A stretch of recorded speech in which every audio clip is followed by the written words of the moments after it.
اعوذ باللہ من الشیطان الرجیم بسم اللہ الرحمن الرحیم۔ میرا نام علی نقی زیدی ہے۔ میں قم میں المصطفیٰ انٹرنیشنل یونیورسٹی میں پڑھتا ہوں اور میرا ماسٹرز اسلامک تھیولوجی میں تھا، جس کو کلام بھی کہتے ہیں، اور لیکن پچھلے 4-5 سالوں سے میں ایسے مٹیریل پہ کام کر رہا ہوں جو ویسٹرن اکیڈمیا سے تشیع کے بارے میں جنریٹ ہو رہا ہے، اور کوشش کرتا ہوں کہ جو ویسٹرن اکیڈمیا انگلش میں بیسیکلی جو کام کر رہی ہے اس کو کمپیئر کروں ان چیزوں سے جو میں نے قم میں تشیع کے بارے میں دیکھی ہیں اور پڑھی ہیں۔ آج جس موضوع کے ساتھ آپ کے سامنے آ رہا ہوں اس کا نام ہے Imam Hussain and Karbala between contemporary western academia and traditional scholarship. یہ ایک انٹروڈکشن ہوگا اور کوشش میری یہ ہوگی کہ ایک طرح کا سروے ہو جائے ان ٹاپکس کا جو اس فیلڈ میں آئے ہیں سامنے ٹریڈیشنل اسکالرشپ کی طرف سے اور ویسٹرن اکیڈمیا کی طرف سے۔ ان دونوں اسکالرشپس جو ٹاپیکل جو کنسرنز ہیں، میجر کنسرنز ہیں، وہ اس کے اوپر روشنی ڈالوں گا اور کوشش کروں گا ان دونوں کو ایک طرح سے کمپیئر کر سکوں۔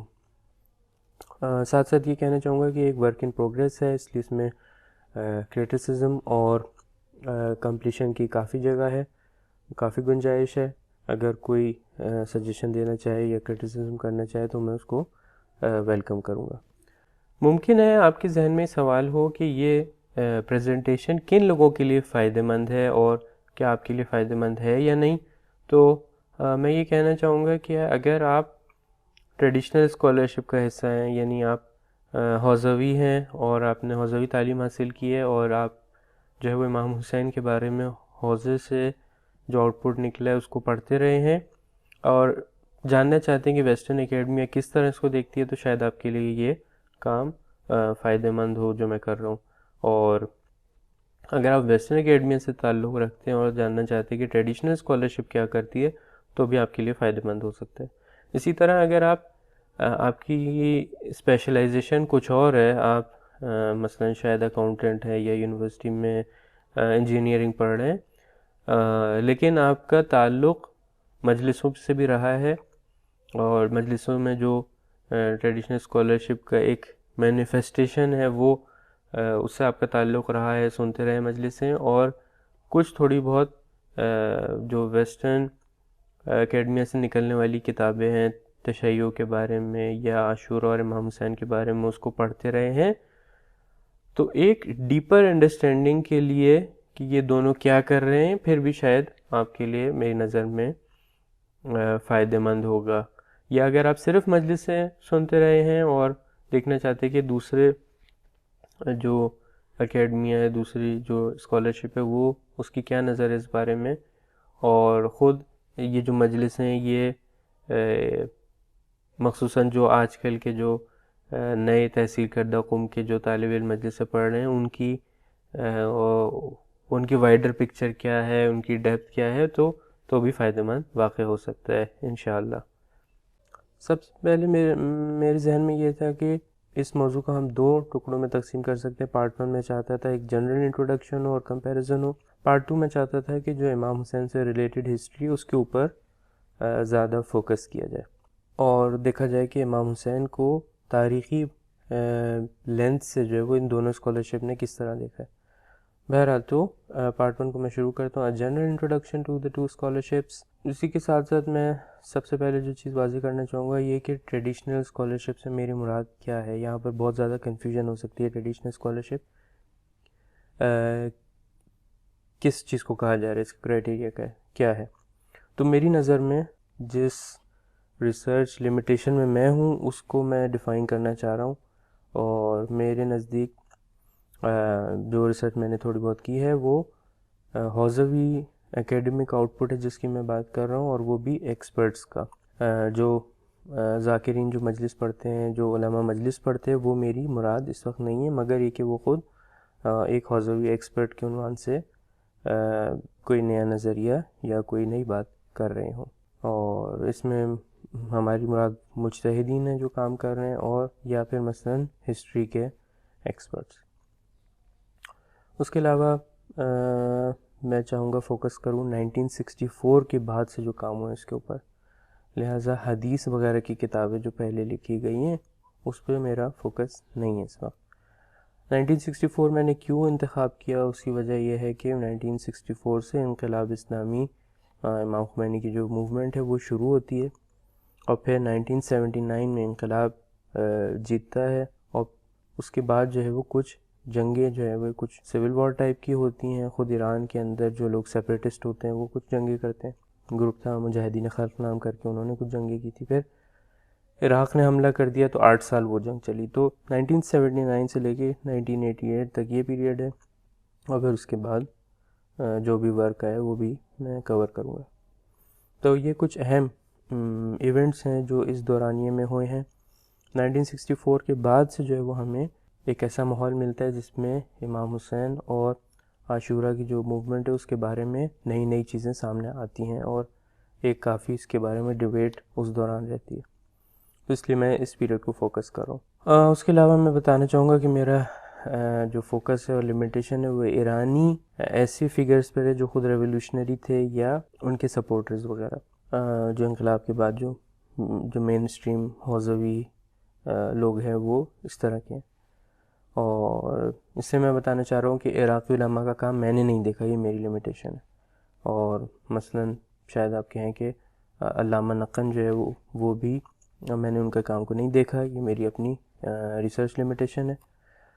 اور اسی کے ساتھ ساتھ بتانا چاہوں گا کہ مثلاً ڈاکٹر شریعتی جیسے لوگ یا ڈاکٹر بازرگان جیسے لوگ جو اسی پیریڈ میں ایکٹیویٹی کر رہے تھے، امام حسین کے بارے میں ان کی نظرات تھیں، ان کے نظریات تھے، اس کو میں کنسیڈر نہیں کر رہا۔ تو میں یہ بھی بتانا چاہوں گا کہ پریسائزلی میں کن لوگوں کی بات کر رہا ہوں تاکہ کوئی کنفیوژن کی جگہ نہ رہے۔ تو مثال کے طور پر میں آیت اللہ خامنئی کی بات کر رہا ہوں، ان کی ان 4 کتابوں کی بات کر رہا ہوں، انسان الدین 250 سالے، ہفتہ دلسخن عاشورائی، 2 امام مجاہد، ہم رضمان امام حسین علیہ السلام۔ میں اس وقت ان کے کنٹینٹ کی طرف نہیں جاؤں گا، ان سے میں نے مثالیں نکالی ہیں آگے، لیکن فی الحال میں ان کا کنٹینٹ زیادہ نہیں بتاؤں گا۔ مصباح آیت اللہ مصباح کی کتاب ہے آذرخش کربلا، جو ان کی اسپیچز تھی بعد میں کتاب میں تبدیل ہوئیں۔ آیت اللہ خامنئی کی بھی اسی طرح ہے۔ حماسہ و عرفان آیت اللہ جوادی عاملی کی وہ بھی اسپیچز تھی جو بک میں کنورٹ ہوئی ہیں۔ اسی طرح شہید مطہری کی اہم کتاب حماسہ حسینی، یہ میری نظر میں ہے۔ آیت اللہ سعادت پرور، یہ کتاب میں نے دیکھی اپنی ریسرچ میں۔ آیت اللہ قراءتی کی کتاب نہضت حسین در پرتو قرآنی، آیت اللہ رئی شہری اور دیگران جنہوں نے یہ انسائکلوپیڈیا تقریباً 11 جلدوں پر ظاہراً ہے جو انہوں نے کمپائل کیا۔ پھر مہدی پیشوائی صاحب ہیں، ان کی اپنی کتاب ہے سیرہ پیشوایان۔ مقتل جامع سید الشہداء میں یہ لیڈر تھے گروپ کے جو تحقیق کر رہا تھا، اور دوسرے لوگوں نے بھی ان کی مدد کی۔ علی نظری منفرد، ان کی کتاب قصہ کربلا ہے، اور ایک اور بھی کتاب ہے لیکن میں نے فی الحال قصہ کربلا کی طرف توجہ۔ آیت اللہ صادق نجمی، سخنان حسین ابن علی از مدینہ تا کربلا، موسوعۃ کلمات الامام الحسین، اس میں امام حسین کے جتنے بھی اقوال ہیں ان کو جمع کیا گیا بغیر کسی جانچ پڑتال کے کہ کون سا ٹھیک ہے کون سا صحیح نہیں ہے، انلیس کہ بہت ہی واضح اس کا بطلان واضح ہو، انہوں نے نکال دیا۔ اس کے مقابلے میں دوسری کتابیں مسند الامام الشہید، اس میں امام حسین کی کلیکشنز ہیں ورڈز کی، لیکن ایک اس میں ایگزامینیشن کی گئی کہ یہ روایت امام حسین سے جو آئی ہیں وہ کس کس راوی نے نقل کی ہیں اور راوی کے کیا حالات تھے، اور لہٰذا پتہ چلتا ہے کہ روایت صحیح ہوئی ہے یا نہیں ہے۔ اس کے علاوہ محسن رنجبر صاحب کی جریان شناسی تاریخی قراءت ہے و روی کردہ عاشورہ صفویہ تا مشروط ہے، با تاکید بر مقاتل، جو مقاتل لٹریچر صفویہ سے مشروطے کے دوران یعنی کانسٹیٹیوشنل ریولیوشن جو قاجاری دور میں ہوا تھا، اس دوران میں اس پیریڈ میں جو بھی مقاتل لکھے گئے امام حسین کے، ان کی عاشورہ کی نسبت کیا نگاہ تھی، کیسے اس کو انڈرسٹینڈ کرتے تھے۔ جواد محدثی صاحب کی پیامہائے عاشورہ جو ہمیں لیسنز عاشورہ سے ملتے ہیں، اس کے بارے میں پوری کتاب ہے۔ پھر کچھ لوگوں نے کوشش کی ہے کہ ابو مخنف کا جو مقتل تھا جو قدیمی ترین مقتل ہے، جنہوں نے پہلی ہجری یا دوسری ہجری کے شروع میں یہ مقطع لکھا گیا، کوشش کی کہ ریکنسٹرکٹ کیا جائے. یہ خود بخود ہمارے پاس موجود نہیں تھا، دوسری کتابوں نے مثلا تاریخ طبری نے نقل کیا تھا، اس سے جو ہے وہ اس کو ریکنسٹرکٹ کیا گیا. تو مثلا محمد ہادی یوسفی غروی صاحب کی یہ کتاب ہے وقعۃ الطف، اور اسی طرح کسی اور صاحب نے بھی، ایک دو لوگوں نے اور بھی اس طرح کی کوشش کی ہے. پھر سوال یہ ہوتا ہے کہ ویسٹرن اکیڈمیا سے کیا مراد ہے، کیونکہ خود ویسٹرن اکیڈمیا ایک ایسا لفظ ہے جس کے بارے میں کنفیوژن ایجاد ہو سکتی ہے. کیا جاپنیز آتھرز کو شامل کر رہے ہیں، نہیں کر رہے، کیا اٹیلینز کو شامل کر رہے ہیں، نہیں کر رہے، کیا ایسے یونیورسٹیز جو مسلمان ممالک میں ویسٹرن میتھڈالوجی پہ کام کر رہی ہیں ان کو شامل کر رہے ہیں یا نہیں کر رہے. تو میں نے اس ساری چیزوں کو جو ہے وہ چھوڑتے ہوئے جو کرائٹیریاز رکھے ہیں وہ یہ ہیں کہ ایک تو یہ کہ 1964 کے بعد کی اسکالرشپ کو میں دیکھ رہا ہوں، تو وہی تقریباً پیریڈ ہے جو وہاں پہ بین ہوا تھا پچھلی اسکالرشپ میں، اور اس میں خاص کچھ واقعات ہوئے ہیں. کچھ تو خود وہی ہیں، یعنی انقلاب کا شروع ہونا، انقلاب کا فتح پانا، دفاع مقدس، لیکن کچھ جو ہے وہ سیلینٹ اس میں فیچرز جو ہیں وہ 2003 کی عراق انویژن ہے جو یو ایس نے انویژن کیا عراق کا، 2014 میں سیریا وار ہے. ان دونوں واقعات نے جو ویسٹرن اکیڈمیا تشیع پہ کام کر رہی ہے اس کے اوپر اثر ڈالا ہے. اسی بھی کچھ اہم واقعات اس ٹائم فریم میں. تمام تر اپروچز کو میں شامل کر رہا ہوں، historical, anthropological, sociological and religious studies, ساری اپروچز، کیونکہ ابھی آپ دیکھیں گے بہت ویرائٹی ہے اس میں ویسٹرن اکیڈمیا میں، جنہوں نے تشیع پہ اور اسپیسیفکلی عاشورہ پہ کام کیا ہے اور امام حسین پہ کام کیا. ان سب پوری ویرائٹی کو میں دیکھ رہا ہوں، لیکن یہاں پہ میں لکھنا بھول گیا کہ صرف انگلش ورکس، کیونکہ مجھے دوسری جرمن فرینچ وغیرہ تو نہیں آتی. ایگزیکٹلی میں جن ورکس کو دیکھ رہا ہوں اور جن کی بات کر رہا ہوں، چاہتا ہوں کنفیوژن نہ رہے، وہ مثلا محمود ایوب صاحب کی کتاب ہے ریڈیمپٹیو سفرنگ ان اسلام، پہلی کتاب ہے جو اس طرح کی لکھی گئی عاشورہ اور محرم ریچولز کے بارے میں. Horse of Karbala David Pinault, اور دوسری ہے ritual and popular piety in Muslim community. اس کے علاوہ کامران اسکاٹ آغائی صاحب کی یہ 2 کتابیں ہیں. سید اکبر حیدر کی کتاب ہے ری لیونگ کربلا. مختلف آتھرز نے یہ لکھی ہے کلیکشن آف آرٹیکلز ہے دا ادر شیعائٹس، 2007 میں چھپی ہے، اور اس میں 4 آرٹیکل ان افراد کے ہمارے کام کے جو عاشورہ سے ریلیٹڈ اور محمد حسین سے ریلیٹڈ. نجم حیدر صاحب کی کتاب ہے دا اوریجنز آف دا شیعہ، اس میں انہوں نے ایک پورشن میں جو ہے وہ زیارت جو امام حسین کے لیے ہوتی ہے اس کے بارے میں گفتگو کی ہے ایک خاص پرسپیکٹیو سے. Partners of Zainab, ڈیان D Souza, امیدوار ہوں کہ یہ سارے نام میں صحیح پروناؤنس کر رہا ہوں گا، 2014 میں کتاب چھپی ہے. پھر کیرن رفل صاحبہ ہیں gender sainthood and everyday practice in South Asian Shiism in South Asia, دونوں کتابیں ہیں. میتھیو پیئرز صاحب ہیں، ان کی اس بک میں ایک خاص پورشن ہے جو امام حسین سے ریلیٹڈ. محمد علی امیر معزی، تھوڑے اسپیلنگ ایرر ہے، اینڈ کرسچین جیمبیے، یہ کتاب 2018 میں ٹرانسلیٹ ہوئی فرینچ سے، اور اس میں ایک خاص پورشن جو ہے وہ امام حسین سے ریلیٹڈ ہے. Non Shia practices of Muharram in South Asia and the diaspora, 2002 میں کلیکشن آف آرٹیکلز ہے. جن آرٹیکلز کی میں بات کر رہا ہوں وہ یہ ہیں، اس میں سب سے پہلے کچھ سروے آرٹیکلز ٹائپ کے ہیں جو آکسفورڈ بیبلیوگرافیز میں مجھے ملے حسین کے عنوان سے. اس میں جیسے آپ کو پتہ ہی ہوگا کہ مختلف بکس اور آرٹیکلز جو امام حسین کے بارے میں پبلش ہوئے ہیں اس سے متعلق ایک رپورٹ دی جاتی ہے، اور لسٹ اور رپورٹ دونوں چیزیں ہوتی ہیں. سمپل بیبلیوگرافی جس طرح بکس کے پیچھے ہوتے ویسے نہیں ہے، ظاہر ہے کہ ایسا نہیں ہے، اور خود یہ ایک آرٹیکل ہوتا ہے. عاشورہ سے ریلیٹڈ آکسفورڈ بیبلیوگرافیز میں جو آرٹیکل تھا وہ میں نے دیکھا اس کام کے لیے، اور ان دونوں آرٹیکلز نے کافی مجھے مدد کی. اس کے علاوہ جن آرٹیکلس کی میں بات کر رہا ہوں اس میں الحسین ابن علی ابن ابی طالب کے عنوان سے انسائکلوپیڈیا آف اسلام 2 میں یہ آرٹیکل ہے. اور شاید یہ والیوم 1968 میں چھپی ہے. اس کے بعد یا 1968 یا 1969 میں. اس کے بعد انسائکلوپیڈیا ایرانیکا میں حسین ابن علی، اس کی مختلف سب ہیڈنگز ہیں. 3 مختلف لوگوں نے یہ آرٹیکل لکھا ہے. کامران اسکاٹ آغائی صاحب کا دوبارہ جو ہے وہ ذکر ہے عاشورہ کے عنوان سے انسائکلوپیڈیا آف اسلام 3 میں یہ آرٹیکل. الحسین ابن علی ابن ابی طالب دوبارہ اسی انسائکلوپیڈیا میں یہ آرٹیکل ہے نجم حیدر صاحب کا. پھر ایک آرٹیکل ہے جو ایک والیوم ہے دا اسٹڈی آف شیعہ اسلام، اس کے اندر یہ آرٹیکل ہے انٹروڈکٹری آرٹیکل ہے رائٹس اینڈ ریچولز کے بارے میں. ایک اور اسی سیم والیوم میں آرٹیکل ہے Ashura rituals identity and politics a comparative approach Lebanon India. myth, ritual and the early development of shared identity, dating versions of the Karbala story, the power paradox in women's majalis, northwest Pakistani mourning rituals as sites of contestation over religious, politics, ethnicity and gender.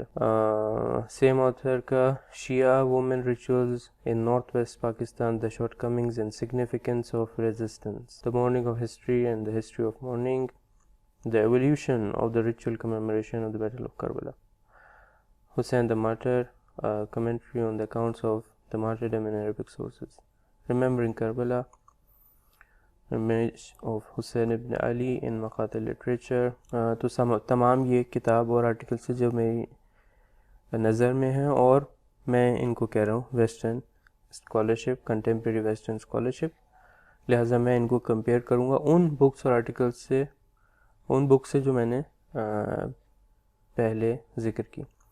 جو میرا thematic focus ہے وہ ہے concerns ہیں، کیوں یہ scholarships کسی topic کے پیچھے جاتی ہیں، اصلی جو ان کے ذہن پہ جو موضوع حاکم ہے وہ کیا ہے، اور پھر سب ٹاپکس کیا ہیں. دوسرے کہ یہ ازمپشنز ان کے پاس ہیں بعض، وہ کہاں سے آتے ہیں، کیا ہیں، اور تھوڑے بہت اپروچز سے ریلیٹڈ اور ٹاپکس اور سورسز. تو ٹریڈیشنل اسکالرشپ کو اگر پہلے شروع کریں، اس میں سب سے پہلے میں یہ چاہوں گا کہ بتاؤں کہ مختلف ٹاپکس جو انہوں نے ڈسکس کیے ٹریڈیشنل اسکالرشپ نے، اس کا ایک میجر کنسرن تھا، اور شاید تمام تر ٹاپکس جو انہوں نے ڈسکس کیے، یہ میجر کنسرن جو اس کے اوپر ان تمام ٹاپک کے اوپر غالب ہوتا ہے، حاوی ہوتا ہے. اس لیے میں نے کوشش کی یہ اس طرح کی ایک لائن بنانے کی کوشش کروں. وہ میجر کنسرن کیا ہے؟ میجر کنسرن یہ ہے کہ امام حسین کو ایک طرح کا ایگزامپل دیکھتے ہیں، امام حسین کو ایگزامپلار دیکھتے ہیں کہ جو اصلی ان کا درد ہے، جو ان کے جو اصلی کنسرن ہے وہ یہ کہ کس طرح ہم امام حسین کو ایمیولیٹ کر سکتے ہیں، کس طرح ان کی اقتداء، کس طرح ان کی تقلید کر سکتے ہیں ایک معنی میں. میں اس کو شو کرنے کے لیے یہ میجر کنسرن ہے، میں نے ایک ٹکڑا کاٹا ہے اس کتاب سے، 2 امام مجاہد سے، پیج نمبر 111 پہ. میں پوری فارسی نہیں پڑھتا ہوں لیکن تھوڑا تھوڑا ترجمہ اب کرتا ہوں یہاں سے جہاں پہ یہ مارک لگا ہوا ہے. فرماتے ہیں کہ مسلمان تو بہت لوگ ہیں، مسلمان بھی ہیں، دوسرے بھی، حتیٰ غیر مسلمان بھی جو ہیں، وہ گریہ تو امام حسین پہ کرتے ہیں، لیکن جو چیز ہمیں شیعہ بناتی ہے وہ یہ کہ ہم امام کو اپنے لیے حجت مانتے ہیں. جیسے اگلے صفحے پہ فرماتے ہیں کہ از نظر فقہاء شیعہ قول و فعل و تقریر امام حجت است. اصلی مسئلہ یہ ہے، یعنی ہم لوگوں کے لیے، شیعوں کے لیے مسئلہ یہ ہے کہ جو بھی کام امام کرے ہمیں وہ کام کرنا، اس کی پیروی کرنی ہے. اس لیے مسئلہ یہاں پر یہ آتا ہے کہ امام نے کیا کیا، یہ واضح ہونا چاہیے، روشن ہونا چاہیے. آپ دیکھیں گے جو اگلی جو مین ڈیبیٹ ہے کہ وہ امام حسین کی موومنٹ انفیکٹ تھی کیا، اس کی نیچر کیا تھی، اس کی کازز کیا تھیں، وہ ایک ہاٹ ڈیبیٹ بن جاتی ہے. اس کی وجہ یہی ہے کہ دیکھنا چاہ رہے کہ امام نے کیا کیا، اس کی ریئلٹی کیا تھی، تاکہ ہم اس کو امام کے اس کام کو اگر وہی سرکمسٹینسز ارائز ہوں تو ہم ایمیلیٹ کر سکیں. تو آگے جا کے خود بھی یہی فرماتے ہیں کہ در صورت کی شرائط حسین ابن علی باشد آن کار، ہمیں یہاں سے پڑھ رہا ہوں، در صورت کی شرائط حسین ابن علی باشد آن کار بر ہمیں یہ احاد شیعہ مذہب لازم است. وہ کام جو امام نے اس کنڈیشن میں کیا، ان کنڈیشنز میں کیا، سب کے لیے لازم ہو جاتا ہے۔ یہ کتاب 1952 کی تقریرات انہوں نے جمع کی اس کتاب میں، 1352 یعنی انقلاب سے 5 سال پہلے، یعنی ہو جائے گا اراؤنڈ 1974۔ یہ جب بات واضح ہو گئی کہ جو جتنے بھی ٹاپکس یہ لوگ ڈیل کرتے ہیں اس کے اوپر میجر کنسرن کیا حاکم ہے، تو اب میں یہ بتانا چاہوں گا کہ اس میجر کنسرن کے پیچھے ازمپشنز کیا ہیں، کیوں یہ چیز ایک میجر کنسرن میں تبدیل ہو جاتی ہے اس اسکالرشپ کے لیے۔ میرے نظر میں سب سے پہلا جو مسئلہ ہے وہ یہ ہے کہ ایک ازمپشن وہ یہ ہے کہ ہم اپنے اختیار سے اپنی ڈیسٹنی کو شیپ کرتے ہیں، ہم اپنے اختیار سے اپنی سعادت، اپنی سکسیس کو ڈیفائن کرتے ہیں، اور اس کے پیچھے ظاہر ہے قرآن اور حدیث وغیرہ سب موجود ہے۔ دوسرا مسئلہ ہے کہ نبی اور ائمہ کو ایک معصوم کے عنوان سے انسانوں کی ہدایت کے لیے بھیجا گیا اللہ تعالیٰ کی طرف سے، کیونکہ ان کو ہدایت کے لیے بھیجا گیا اور وہ معصوم ہے، لہٰذا ہمارے لیے جو ہے وہ حجت ہے، یعنی وہ جو کام کریں گے ہم نے وہی کام کرنا ہے۔ تو یہ ایک ازمپشن ہے جو اس میجر کنسرن کے پیچھے چھپا ہوا ہے۔ دوسرا مسئلہ یہ کہ تیسرا انفیکٹ وہ یہ کہ امام کے جو میسج ہے، امام کو جو میسج ہے اس کو ایک یونیورسل میسج دیکھا جاتا ہے، اور یہ سوچا جاتا ہے کہ ہسٹری جو ہے وہ اپنے آپ کو ریپیٹ کرے گی، یعنی وہی کنڈیشنز جو امام حسین کی کنڈیشنز تھی وہ دوبارہ آ سکتی ہیں، اور لہٰذا ہم بھی وہی کام کریں گے جو انہوں نے کیا، تقریباً وہی ہے، یعنی کنٹینٹ کے لحاظ سے۔ تو لہٰذا یہ جو مشہور جملہ ہے کل یوم عاشورہ کل ارض کربلا، یہ اس کنٹیکس میں معنی پیدا کرتا ہے۔ تو فورتھ جو میرے نظر میں ازمپشن ہے وہ یہ کہ امام حسین کے بارے میں مختلف احادیث ہیں کہ ان کا مرتبہ جو ہے وہ بہت بلند ہے، حتیٰ ائمہ کے درمیان مثلاً بلند ہے۔ یہ خود اس طرح کی روایات اس آئیڈیا کو ری انفورس کرتی ہیں کہ امام حسین نے ایک بہت بڑا کام کیا ہے، اور وہ بڑا کام جو ہے اس کی وجہ سے ان کو یہ معنوی ترقیاں حاصل ہوئی ہیں، اور یا مثلا یوں کہہ لیں کہ کیونکہ وہ اتنے بڑے مرتبے پہ تھے تو مثلا وہ اس کام کو انجام دے سکے۔ ایدر وے یہ اس بات کو ری انفورس کرتا ہے کہ وہ جو کام انہوں نے کیا ہے وہ بہت اہم ہے، تو دیکھیں جا کے کہ وہ کام کیا ہے تاکہ ہم اس کو ایمیلیٹ کر سکیں۔ ٹاپکس کو دیکھنے کے لیے، سمجھنے کے لیے میں نے ایک پیرامڈ سا بنایا ہے، جس میں جو پیرامڈ کی بیس ہے وہ ایسے ٹاپکس ہیں جن پہ سب سے زیادہ کام ہوا ہے اور وہ سب سے زیادہ امپورٹنٹ ہیں ٹریڈیشنل اسکالرشپ کے لیے، اور جیسے جیسے ہم پیرامڈ کے اوپر جاتے رہتے ہیں وہ ٹاپکس ہیں جو جن میں والیوم آف ورک بھی کم ہے اور امپورٹنس بھی شاید اتنی نہیں ہے۔ تو سب سے پہلا جو ٹاپک میرے ذہن میں آتا ہے جو پیرامڈ کے بیس میں قرار پائے گا وہ ہے causes, purpose and the nature of امام حسین's martyrdom یا ریبیلین۔ مراد یہی ہے کہ امام حسین کا قیام سے جو ہے وہ ہدف کیا تھا، کیوں انہوں نے اس کام کو انجام دیا، اور جب پتہ چل جائے کیوں اس کام کو انجام دیا تو اس کی جو نیچر ہے وہ بھی معلوم ہو جائے گی، پتہ چل جائے گا اس کی نیچر کیا ہے۔ دوسرا جو ٹاپک ہے وہ لائف اینڈ ٹائمز آف امام حسین، امام حسین سے ریلیٹڈ جو واقعات تھے قیام عاشورہ سے پہلے اور اس کے بعد کے، اور حتیٰ خلافت کے دوران کے شروع سے، وہ سب جو وہ اس میں قرار پاتے ہیں، اور خود یہ ٹاپک بھی ہو سکتا ہے کسی طرح سپورٹ کر رہا ہو اس پچھلے والے ٹاپک کو، کازز والے مسئلے کو، کیونکہ مقصد اس ٹاپک کا، لائف اینڈ ٹائمز کا یہ سمجھنا ہے کہ اس وقت معاشرہ کس صورتحال میں تھا جب امام حسین نے قیام فرمایا۔ اس کے علاوہ جو ٹاپک اہمیت پاتا ہے اور کافی فوکس ہے وہ جو لیسنز ہمیں حاصل ہوتے ہیں کربلا کے واقعے سے، اور جو امام حسین کی زندگی سے، ان کے اس قیام سے جو درس ہمیں ملتے ہیں۔ چوتھا مسئلہ ہسٹوریکل ایکوریسی کا ہے، کون سا واقعہ ہوا تھا، نہیں ہوا تھا، کون سا واقعے کی ڈیٹیلز ابھی تک جو غلط مشہور ہوئی ہوئی لوگوں کے درمیان، یہ بھی ایک اہم ٹاپک بنتا ہے، لیکن اہمیت کے لحاظ سے میری نظر میں 4 نمبر پہ آتا ہے۔ لاسٹ جو ٹاپک ہے وہ ریچولز اینڈ ریممبرنس کا ہے، کہ کس طرح سے عاشورہ کے جو اراؤنڈ جو رسم و رسومات ہیں یا عزاداری اس کو کس طرح سے برپا کیا جائے، اس کے کیا طریقے ہیں، اس کے بارے میں بھی گفتگو ایک ہے. تو ابھی میں ڈیٹیل میں ہر ایک میں انٹر ہوں گا. سب سے پہلے یہی دیکھ لیتے ہیں causes, purpose and the nature from امام حسینز ریبیلین. اس میں جو آگے نظریات آئیں گے وہ سارے ٹریڈیشنل اسکالرشپ نے ایکسیپٹ نہیں کیے، لیکن میں بھی بتانا چاہتا ہوں کہ یہ 5-6 نظریات جو ہے وہ اس کویسچن سے ریلیٹڈ موجود ہیں. کچھ کو جو ٹریڈیشنل اسکالرشپ جس کو میں کہہ رہا ہوں اس نے ریبٹ کیا، کچھ کو ایکسیپٹ کیا، اور یہ پوری ایک ڈیبیٹ چلی انقلاب اسلامی سے کچھ پہلے کہ واقعاً امام حسین کا جو مقصد تھا قیام کا وہ کیا ہے، اور اس کے بارے میں مختلف نظریات تھے. میجر کنسرن اس میں یہی تھا کہ اگر ہمیں پتہ چل جائے کہ قیام کا مقصد کیا تھا اور کیوں امام حسین نے قیام کیا، تو ہم اپنی زندگی میں اور اپنے دور میں اس کو صحیح طرح سے استعمال کر سکتے ہیں. اگر امام حسین نے قیام اس وجہ سے کیا کہ ایک ظالم تھا جو حکومت میں تھا اور حکومت کر رہا تھا، تو ہم بھی اس کو اپلائی کر سکتے ہیں، کوئی یونیورسل اس میں سے آئیڈیا لیا جا سکتا ہے اس میں سے.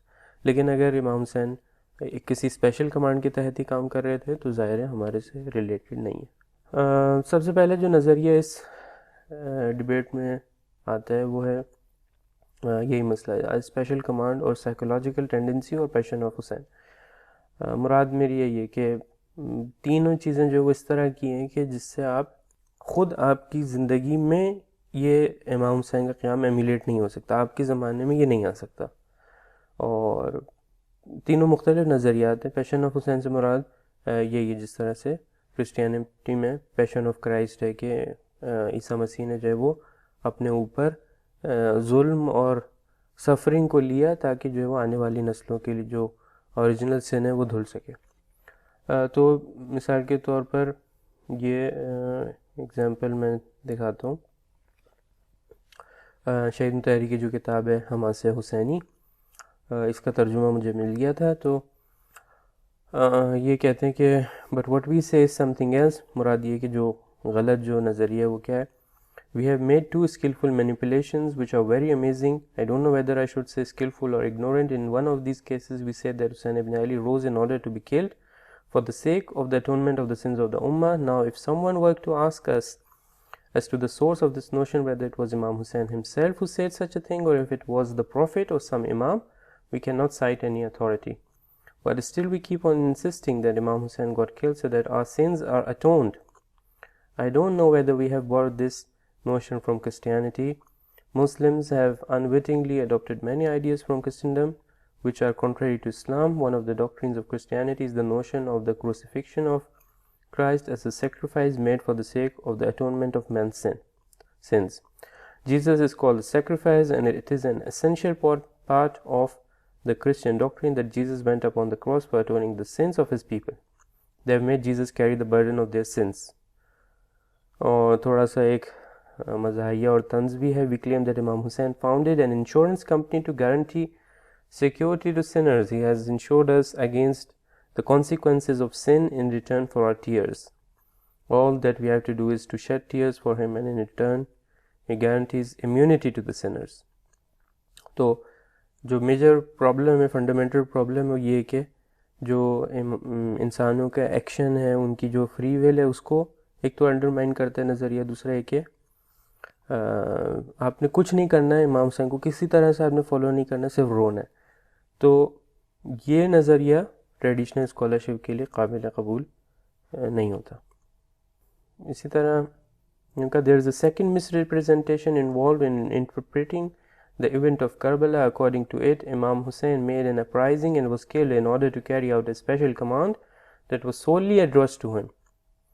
He was told to go and get martyred. So his action does not relate to us, and it is not something which can be followed and emulated. It does not relate to those precepts of Islam which are general and universal. تو یہ آپ نے دیکھا کہ دو نظریات اس میں بیان ہوئے جو قابل قبول ان لوگوں کے لیے نہیں ہے. اس کے بعد جو نظریہ ہے وہ یہ ہے کہ ود ہولڈنگ ایلیجنس. مراد یہ کہ وہ نظریہ ہے کہ امام حسین نے قیام اس لیے کیا کیونکہ وہ بیعت نہیں دینا چاہتے تھے. یزید نے ان سے بیعت مانگی اور انہوں نے بیعت نہیں دی اور آخر میں یزید نے ان کو شہید کر دیا. تو مثال کے طور پہ اس کتاب میں دو امام مجاہد جو میں نے عرض کیا کہ انقلاب سے تقریباً 5 سال پہلے یہ اسپیچز ہوئی تھی، بعد میں کتاب بنی. آیت اللہ خامنہ یہ فرماتے ہیں کہ یہ ایک تحلیل ناقص ہے، ایک ناقص تحلیل ہے کہ جس میں حرکت امام حسین جو ہے وہ صرف بیعت نہ کرنے کی وجہ سے انجام پائی. یہاں سے پڑھتا ہوں. حرف شانی نس کہ حسین ابن علی صحبت قیامی درکار نہ داشتے. اصلا قیام کا مسئلہ ہی نہیں تھا کہ خیال کنید کہ علیہ حکومت یزید قیام کر دے. امام نے حکومت کے خلاف قیام نہیں کیا. قیام کا مطلب یہ کہ آپ ایکٹیولی ریزسٹ کرتے ہیں، ریبیلین کرتے ہیں، کہتے ہیں کہ میں نے تمہیں اتارنا ہے اور میں تمہاری حکومت کے خلاف ہوں، مجھے نہیں، صرف مسئلہ یہ نہیں کہ میں نے بیعت نہیں کرنی.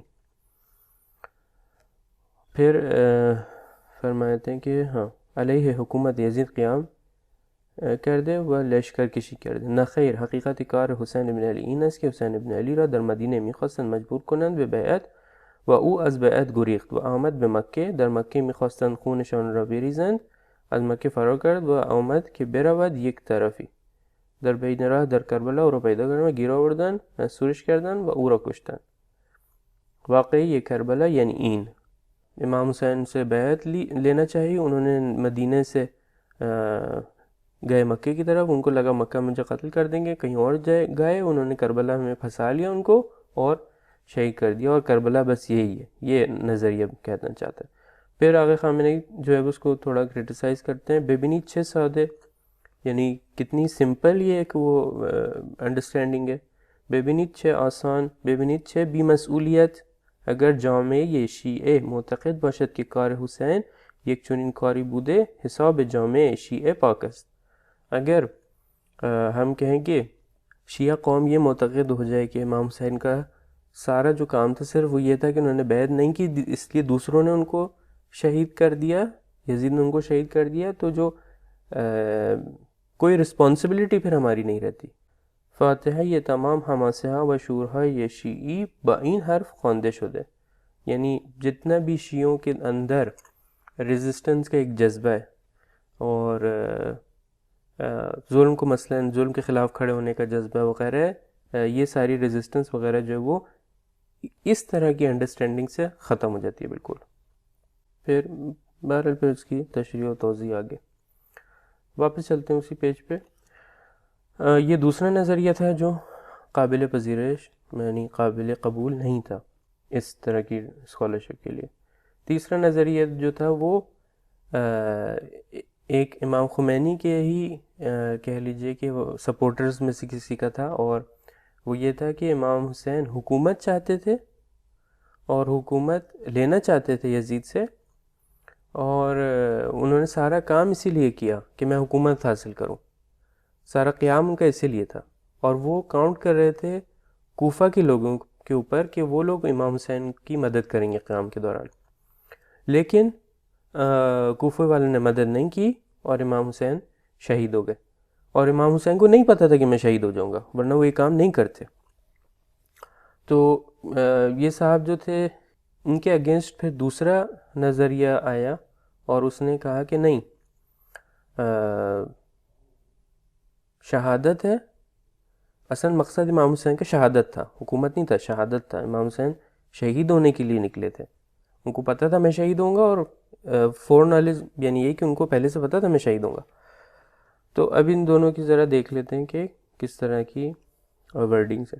تو گورنمنٹ وداؤٹ فور نالج، میں اس کی ایک ایگزامپل دیتا ہوں. یہ صاحب تھے نجف آبادی، صالحی نجف آبادی. یہ کتاب انہوں نے تقریباً 1969 میں لکھی ہے. شہید جاوید کتاب کا نام تھا، اور دربارِ فلسفے قیام امام حسین. اور جو نئی جو چھپی کتابیں اس میں لکھا گیا ہے کہ ساواک جو انٹیلیجنس ایجنسی تھی اس نے اس کے بعد جو فتنہ اور بلوہ کھڑا ہوا اس سے کیا کیا فائدے اٹھائے. تو بہرحال یہ جو ریڈ ٹیکسٹ ہے یہ اس کتاب سے ہے، اور جو بلیک ٹیکسٹ ہے یہ شہید مطہری کا ہے، کرٹیسزم ان کے بارے میں. تو کہتے ہیں کہ یہاں سے پڑھتا ہوں. بخوبی روشن می شود که آنچه در درجه اول مطلوب آن حضرت بوده تشکیل حکومت و نجات دادن اسلام بوده و این امید وجود داشته است که امام با پشتیبانی ارتش کوفه در آن شهر مستقر شود و حکومت مستقلی تشکیل بدهد و سنت پیغمبر را زنده کند.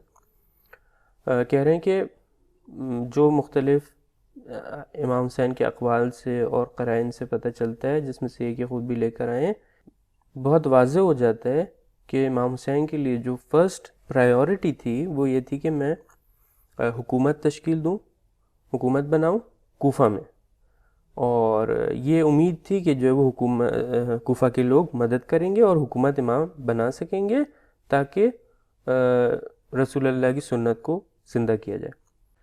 شہید الطیاری نے جو ان کا کرٹیسزم کیا ہے اس میں دو نقطے یہاں پہ بیان کیے۔ میں یہ دوسرا والا پڑھتا ہوں یہاں سے۔ فرزاً این امکان و احتمال 100% منتفی بود آیا امام قیام و اقتدا و اقدام نمی کرد۔ کہہ رہے ہیں کہ اگر ہم قبول کر لیں کہ حکومت بنانے کا امکان تھا، لیکن کیا اگر یہ امکان نہیں ہوتا کہ حکومت بنا سکے، کیا امام حسین کے جو آپ نے اقوال وغیرہ دیکھے ہیں اس سے آپ یہ سمجھتے ہیں کہ امام حسین پھر بھی قیام نہیں کرتے؟ یعنی وہ کہتے کہ چلو اگر حکومت بنا سکے تو بنا سکے، اگر میں نے شہید ہونا ہوا تو پھر میں قیام نہیں کروں گا، کیا یہ آپ بات قبول کر سکتے ہیں؟ پھر جو دوسری جگہوں پر ان کا کرٹیسزم کیا گیا، جس طرح کہ بعد میں بھی دیکھیں گے خامنئی وغیرہ نے کیا یا شہید الطیاری نے دوسری جگہ پہ کیا، وہ یہ تھا کہ آپ صرف امام حسین کے وہ اقوال کو دیکھ رہے ہیں جب تک کہ کوفہ کے لوگوں کی بغاوت روشن نہیں ہوئی تھی، جب تک کہ پتہ نہیں چلا تھا کہ کوفہ والے مدد نہیں کریں گے۔ آپ اگر ایسے بیانات کو دیکھیں امام حسین کے جو کوفہ کی امید کے بعد تھے، یعنی جب پتہ چل گیا تھا کہ کوفہ والے مدد نہیں کریں گے، اس کے بعد کے جو بیانات ہیں امام حسین کے، وہ اگر آپ دیکھیں تو آپ کو سمجھ آئے گا کہ امام حسین صرف مسئلہ حکومت لینا اور حکومت پہ آنا نہیں تھا، بلکہ خود قیام جو ہے وہ ایک مسئلہ تھا، اور خود امام حسین شہادت کے لیے تیار تھے، ان کو پتہ تھا کہ شہادت ہوگی۔ تو یہ جو ہے وہ میں نے بیان کیا۔ اس کے بعد یہ بتانا چاہوں گا کہ یہ کتاب اس کے بعد جو ہے وہ بہت زیادہ فتنہ بلوہ کھڑا ہوا، اور خود یہ جو دیکھ رہے ہیں آپ نقد ہے استاد مظہری بر کتاب شہید جاوید، یہ الگ سے چھپی ہے۔ یہ کتاب آغا استادی کی، رضا استادی کی سرگزشت کتاب شہید جاوید، اس کتاب میں جو ہے وہ یہ سب جو بحثیں ہوئی ہیں، مختلف لوگوں نے مختلف نظریات دیے، ریبٹلز تھے، یہ سب جمع کی ہیں۔ تقریباً 20 کتابیں ایسی تھیں جو بعد میں شہید جاوید کے رسپانس میں چھپیں، وہ سب انہوں نے یہاں پر ان کی گزارش دی ہے۔ یہ تو ایک پھر نظریہ تھا جو ان صاحب کا تھا، شہید جاوید کے آتھر کا تھا، کہ امام حسین گورنمنٹ چاہتے تھے اور ان کو نہیں پتہ تھا کہ میں شہید ہوں گا۔ اس کے مقابلے میں جو نظریہ تھا جو فوراً ریبٹل میں لکھا گیا، اس میں انہوں نے کہا کہ امام حسین اتفاقاً شہید ہونا چاہتے تھے، ان کو پتہ تھا میں شہید ہوں گا۔ یہ کس کا نظریہ ہے؟ یہ نظریہ ہے آیت اللہ صافی گل پیگانی کا، جن کا کچھ ہی عرصے پہلے انتقال ہوا ہے۔ میں یہ پورا نہیں پڑھوں گا، اس میں بس انہوں نے کہا ہے کہ یہ خود فکر جو شہید جاوید کی جو کتاب ہے، اس کی فکر باطل ہے، اس کی اساس باطل ہے۔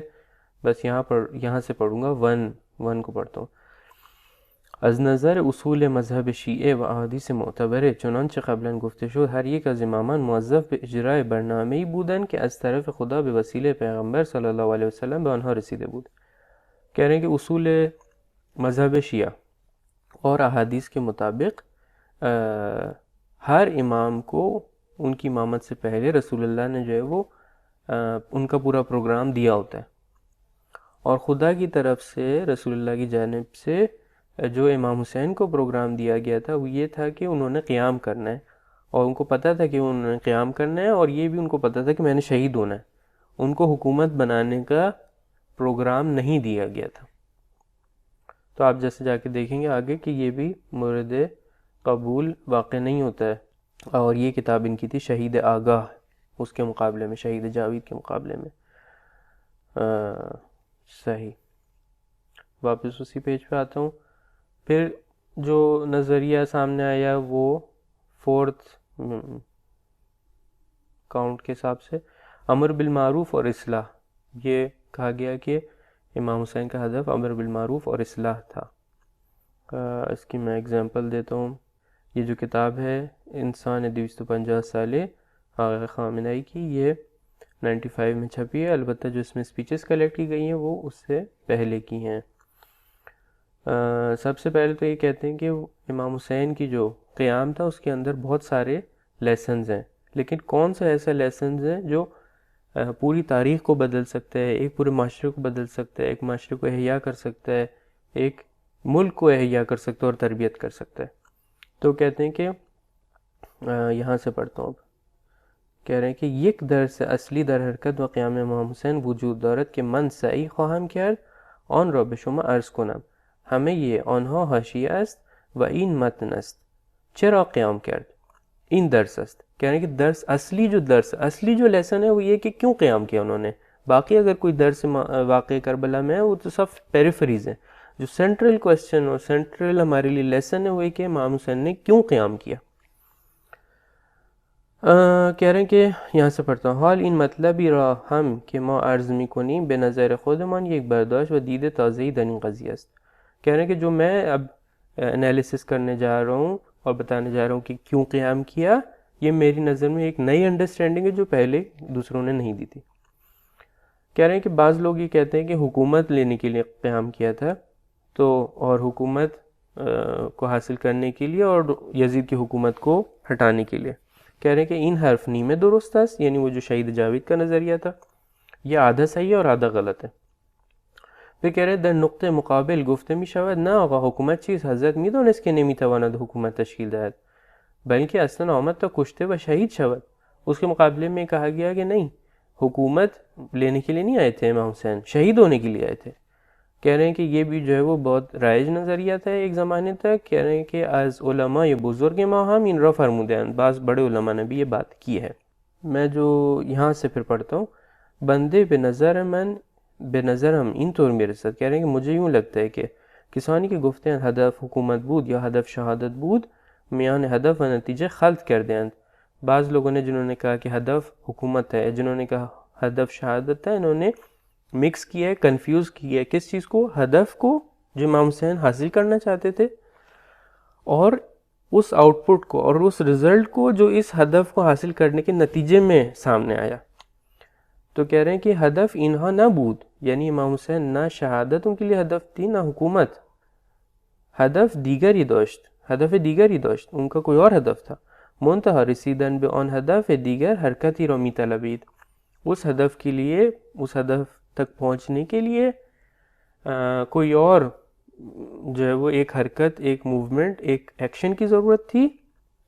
آگے بڑھتا ہوں کہ این حرکت یہ کہ از دو نتیجے را داشت، اس ایکشن کا جو رزلٹ تھا وہ ان دونوں میں سے کوئی ایک چیز تھا، یا وہ حکومت ہوتی یا شہادت ہوتی۔ پھر وہ ہدف کیا ہے آگے جا کے میں بیان کرتا ہوں یہاں پر۔ ہدف یہاں سے آخر میں آتے، تجدید بناء نظام و جامع اسلامی یا قیام در مقابل انحرافات بزرگ در جامع اسلامی است۔ اس کو انجام دینا چاہتے تھے، یعنی کیونکہ معاشرہ ٹیڑھا ہو گیا تھا، غلط ٹریک پہ چلا گیا تھا، فاسد ہو گیا تھا معاشرہ، امام حسین چاہتے تھے اس معاشرے کی اصلاح کی جائے، اس کو واپس ٹریک پہ لے کے آیا جائے، اور یہی جو ہے وہ امر بالمعروف نہی عن المنکر ہے، اور یہ قیام سے صرف ہونا تھا۔ اچھا، اور خود قیام جو ہے وہ امر بالمعروف اور نہی عن المنکر کی بزرگ ترین اور سب سے بڑی مثال تھی۔ یہ جب قیام کرتے، امر بالمعروف کرتے، اصلاح کرتے، اور یہ ہدف تھا ان کا اصلاح کرنا، تو یا اس قیام کے نتیجے میں وہ حکومت پہ آتے اور پھر یہ اصلاح کو انجام دیتے، یا وہ شہید ہوتے اور پھر لوگ جو ہے وہ اس کی نتیجے میں بیداری ان کے اندر آتی اور وہ پھر یہ اس کام کو انجام دیتے۔ اور امام حسین جو ہے وہ اس کام کو انجام دینے کے لیے، یعنی معاشرے کی اصلاح کو انجام دینے کے لیے شہادت کے لیے بھی تیار تھے، حکومت کے لیے بھی تیار تھے۔ تو یہ ایک نظریہ ہو گیا۔ اس کے مقابلے میں نہیں، مقابلے میں شاید نہیں کہہ سکیں، تکمیل یا کمپلیشن میں ایک اور نظریہ عرفان تھرو امر بالمعروف، یہ زیادہ اس کا ذکر نہیں ہوتا، اور اس کی وجہ میرے خیال سے یہ اس نظریے کے آنے کی یہ کہ جس زمانے میں شہید مطہری اپنا نظریہ دے رہے تھے حماس حسینی کا، انہوں نے کہا کہ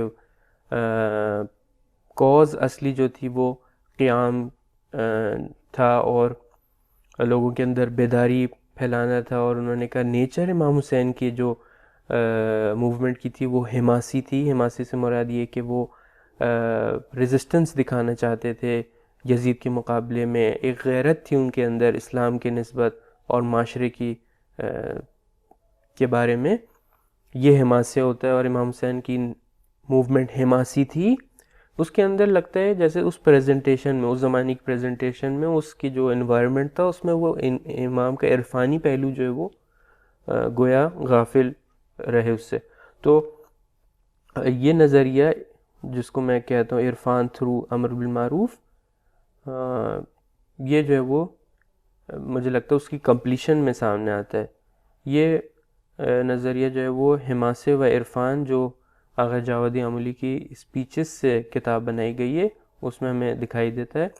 یہ اسپیچز انقلاب کے بعد ہوئی تھیں، تو اس میں میں پورا نہیں پڑھوں گا، پیجز 62 63 64 پہ یہ اس کی ایک واضح مثال ہے، اور پوری کتاب بھی جو ہے وہ اس کی مثال ہے.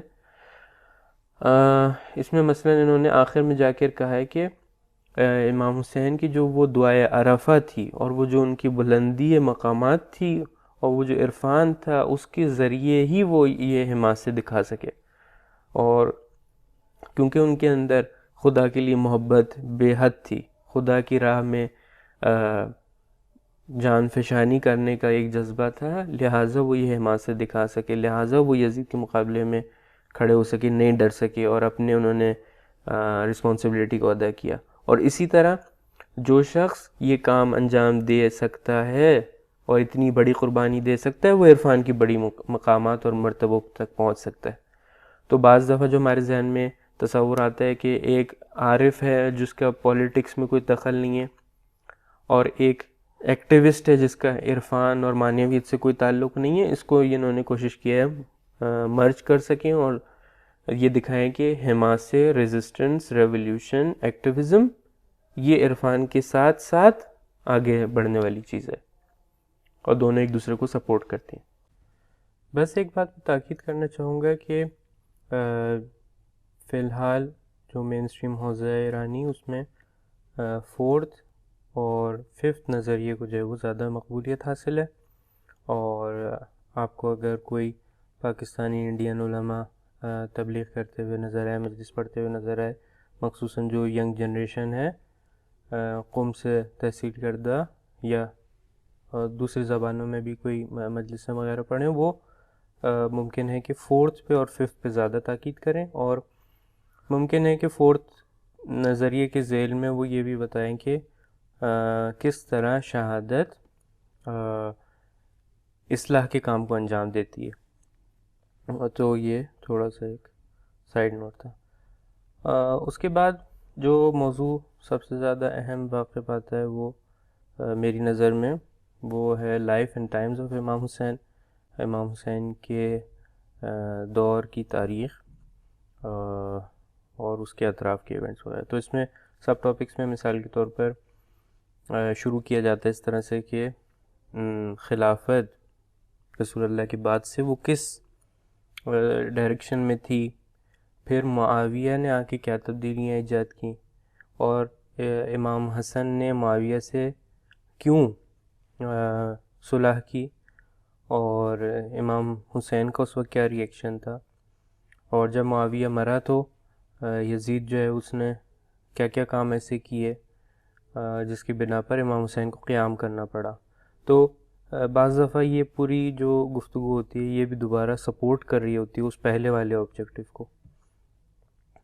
تو یہاں پر جو ہے وہ شو کیا جاتا ہے کہ جو ایک اہم تھیم ہے اس مسئلے میں وہ یہ کہ کیوں امام حسن نے صلح کی، اور کیوں اس وقت یعنی جب معاویہ مرا اور یزید آیا ہے اس وقت بیسٹ ٹائم تھا ریزسٹنس اور ریبیلین کا اور قیام کا، اور کیوں اس سے پہلے قیام نہیں ہو سکتا تھا، معاویہ کے دور میں کیوں قیام نہیں ہو سکتا تھا، کیوں معاویہ کے مرنے سے اور یزید کے آنے سے قیام کا امکان بھی تھا اور اس کا فائدہ بھی تھا اور ضرورت بھی تھی.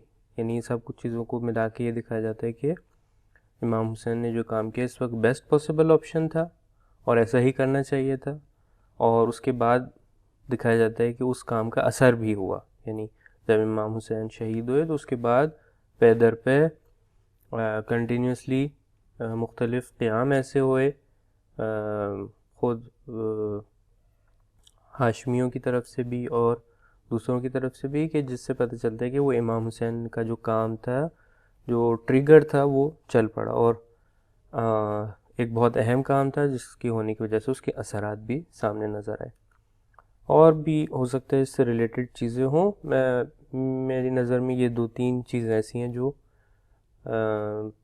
سب ٹاپکس ہیں جو جن کے اوپر زیادہ فوکس کیا جاتا ہے اور اسی کے اراؤنڈ گفتگو زیادہ تر ہوتی ہے. مختلف کتابوں میں شہید مطہری کی بھی اور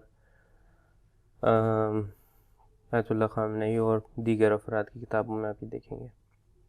یہ بتانا ہے کہ کیا ہوا تھا کہ جس کی وجہ سے ضرورت پڑ گئی قیام کی، یہ تاریخی لحاظ سے دکھایا جاتا ہے. تیسرا جو مسئلہ ہے میرے خیال سے وہ میسیجز کا ہے کہ کیا کربلا سے کیا درس ملتے ہیں. ایک آپ نے شارٹ ایبسٹریکٹ دیکھا ہی تھا، پیچھے سے ایکسرپٹ تھا وہ جو دیکھا تھا آیت اللہ خامنئی کی کتاب سے. اس میں جو سب سے بڑا میسیج ہے اور جس کے اوپر سب سے زیادہ فوکس کیا گیا ہے وہ یہی امر بالمعروف اور نہی عن المنکر کا ہے، اور جیسا ہم نے دیکھا اس کتاب میں بھی اور مختلف جگہوں پر آپ کو یہ چیز نظر آئے گی. فوکس اصلی جب حکومت اور معاشرہ اس طرح سے بری طرح سے خراب ہو جائے کہ اس کو صحیح نہ کیا جا پائے تو سب سے بڑا امر بالمعروف اور نہی عن المنکر قیام ہے، اور اس کے علاوہ چھوٹے چھوٹے امر بالمعروف اور نہی عن المنکر تو ہیں. اور یہ وہ چیزیں جو گارنٹی کرتی ہے اسلام کی کنٹینیوٹی کو اور اس کے اسٹرکچرز کو. پھر شہید اور شہادت کا ایسی میں اگر آپ کو امر بالمعروف نہی عن المنکر کی راہ میں شہادت دینی پڑے تو یہ بھی ایک بہت بڑی ویلیو ہے. یہ لیسن ملتا ہے ہمیں کربلا سے. اس کے اوپر مختلف گفتگو ہیں کہ شہید کیا کر رہا ہوتا ہے، کس طرح اپنے کام سے لوگوں کو بیدار کرتا ہے. شہید کے لیے جو فضیلتیں آئی ہیں روایات میں، قرآن میں، ان سب کا بیان، اور اسپیشلی یہ سگنیفیکنس پیدا کرتا ہے اس ٹائم پیریڈ میں جب انقلاب کی موومنٹ چل رہی تھی، لوگ مسلسل شہید ہو رہے تھے. انقلاب کے بعد جو 10 سال تقریباً جنگ رہی ہے اور لوگ شہید ہوتے رہے، تو اس وقت یہ سگنیفیکنس پیدا کرتا ہے مسئلہ. تیسرا مسئلہ جو ہے وہ کربلا اور اس سے ریلیٹڈ ایونٹس سے پازیٹیو اور نیگیٹو کریکٹرز کی ایک انالیسز ہے. کس نے اچھا رول پلے کیا اس کو کوشش کی جائے فالو کی جائے. برے لوگ کیوں برے ہوئے، ان برائیوں سے بچا جائے. تو مثلا یہاں پہ جو سب سے اہم شخصیت ہے اس معاملے میں امام حسین اور کچھ ان کے یاران کے علاوہ وہ حضرت زینب کا کردار ہے، اور مخصوصاً خواتین کے لیے ان کو رول ماڈل کے طور پہ پیش کیا جاتا ہے. انہوں نے جو کام کربلا کے مشن کو اور میسیج کو پہنچانے میں انجام دیا، اور جو ان کی پیشنس اور کہہ لیجیے شجاعت تھی ایک طرح کی، وہ اس کو ایک رول ماڈل کے طور پہ پیش کیا جاتا ہے. اور اس کے ساتھ ساتھ کہ انہوں نے اپنی زنانہ حیثیت کو اور عفت کو بھی حفظ کیا. دوسرا جو لیسن ملتا ہے مختلف نیگیٹو کریکٹر سے، وہ امہ کی خود کی سچویشن ہے کہ امہ کے ساتھ کیا ہوا کہ وہ 50 سال میں 60 سال میں آ کے جو ہے وہ رسول اللہ کی وفات سے تقریباً 50 سال میں ایسی پوزیشن پہ آ کے کھڑی ہو گئی کہ انہوں نے اپنے رسول کے نواسے کو شہید کر دیا اس بری طریقے سے، اور کسی نے روکا نہیں اس وقت. اور کوفیوں نے کیوں جو ہے امام کے ساتھ چھوڑ دیا، ان سب کو اگزامپل کے طور پہ یوز کیا جاتا ہے. میں بھی ایک یہاں سے دکھاتا ہوں اگزامپل. یہ کتاب ہے ہفتہ دو سخن عاشورائی. وہ جو دوسری کتاب تھی امام مجاہد، وہ انقلاب سے پہلے کی سپیچز تھیں. یہ ہفتہ تو 200 خانہ عاشورائی انقلاب کے بعد کی اسپیچز ہیں، اور اکثر ان میں سے شاید وہ ہیں جو آیت اللہ خامنہئی کی رہبریت کے بعد کی. پہلے تو کہتے ہیں کہ خود جو واقعہ ہے عاشورہ کا یہ خود ایک تاریخ کی کتاب ہے، تاریخ کا ایک لیسن ہے اس میں پورا، اور کہہ رہے ہیں کہ درس عبرت کے سے تھوڑا سا مختلف ہوتا ہے. عبرت وہ چیزیں ہوتی ہیں جو برائیاں ہوتی ہیں جو پیش آ گئی ہیں، جو ایسے حادثے ہیں جو جن کو اوائڈ کیا جا سکتا ہے آئندہ میں، اور وہ ہو سکتا ہے دوبارہ پیش آئیں. تو دوبارہ وہی نگاہ حاکم ہے کہ کس طرح ہم کربلا کو ایک طرح کا ایگزامپل دیکھ سکتے ہیں کہ جو بعد میں بھی پیش آ سکتی ہے، اور کیا کریں کہ وہ برا واقعہ دوبارہ پیش نہ آئے. میں یہاں سے پڑھتا ہوں. 6 حادثه اتفاق افتاده و چه میکروبی وارد کالبد این جامعه شده است که بعد از گذشت نیم قرن از وفات پیامبر و 20 سال از شهادت امیرالمومنین علیهم السلام در همین جامعه و بین همین مردم کسی مثل حسین ابن علی را با آن وضع به شهادت میرسانند. کیا بیماری اس معاشرے میں آ گئی کہ رسول اللہ کے 50 سال بعد اور امیرالمومنین کے وفات کے اور شہادت کے 20 سال بعد حسین ابن علی جیسے شخص کو جو ہے وہ شہید کیا گیا، اور کوئی عام بندہ نہیں تھا، وہ ایسے تھے جو رسول کے نواسے تھے، اور اتنا رسول کی محبتیں جو ہے وہ ان سے روایت ہوئی تھیں. اور آگے چل کے بات بتاتے ہیں. جو چیز انٹرسٹنگ ہے وہ یہ کہ، اور یہ آپ ہیڈنگ دیکھ رہے ہوں گے، مقایسے یہ جامع یہ امروز ایران با صدر اسلام. یہ ایک ریکرنگ تھیم ہے کہ ایران کے معاشرے کو انقلاب کے بعد کے معاشرے کو سملر دیکھا جاتا ہے رسول اللہ کے بعد. رسول اللہ نے جب حکومت قائم کی مدینہ میں، اور ان کا جو معاشرہ تھا اس قیام کے اس حکومت کے بعد، اس کو ان دونوں کو سملر دیکھا جاتا ہے. حتیٰ امام خمینی کو اس ٹرمز میں کہ انہوں نے ایک نہضت کی اور انہوں نے ایک وظیفے پہ عمل کیا، ایک اپنے جو ان کی رسپانسبلٹی تھی امر بالمعروف اور نہی عن المنکر کی رسپانسبلٹی تھی، اس پہ عمل کیا اور ایک انقلاب کیا. اس کو بھی کمپیئر کیا جاتا ہے امام حسین کے کام سے. اب آپ آگے چل کے بھی دیکھیں گے. تو انہوں نے مقایسہ کرنے کی کوشش کی ہے ایران کے انقلاب کے بعد کے معاشرے کو، جب اسلام آیا تھا اس کے بعد جو معاشرہ بنا تھا اس سے. تو فرماتے ہیں کہ میں اب جو ہے وہ زیادہ پوری فارسی نہیں پڑھوں گا، یہ اینڈ کا میں نوٹ پڑھتا ہوں. پس عبرت گیری از عاشورا این است که نگذاریم روح انقلاب در جامعه منزوی و فرزند انقلاب گوشه‌گیر شود. ادعی مسائل را اشتباه گرفتند. امروز به حمدالله مسئولین دلسوز و علاقمند و رئیس جمهور انقلابی و مومن بر سر کارند و کشور را میخواهند بسازند، اما ادعی سازندگی را با مادیگرایی اشتباه گرفتند. سازندگی چیزی است، مادیگری چیز دیگری است. سازندگی یعنی کشور آباد شود و طبقات محروم به نوایی برسند. یہ ظاہراً ان کی رہبری کی بات کی ہے. فرماتے ہیں کہ پچھلے کچھ جو سیکشنز ہیں اس میں فرمایا کہ مادی گرائی جو ہے وہ باعث بنی کہ ون آف دی ونی فیکٹرز جو ہے وہ مادی گرائی تھی جو معاشرے میں آ گئی تھی، اسلامی معاشرے میں آ گئی تھی، جس کی بنا پر حسین ابن علی کے ساتھ یہ ہوا، اور لوگوں کی دنیا زدگی وغیرہ تھی، فحشا تھا، اس طرح کی چیزیں 2-3 انہوں نے بیان کی. تو اب ہم انقلاب کے بعد کوشش کریں یہ چیزیں نہ آئیں. اور انٹرسٹنگلی اس زمانے میں ظاہراً یہ جب بات کر رہے تھے تو اگر رفسنجانی پریزیڈنٹ تھے، اور ان کا جو سلوگن تھا وہ سازندگی تھا، یعنی ریکنسٹرکشن، جو وار کے بعد جو ڈسٹرکشن ہوئی تھی اس کی، اور ریکنسٹرکشن وغیرہ اس کی، اور ریبلڈ کرنا اکانومی کو، سازندگی.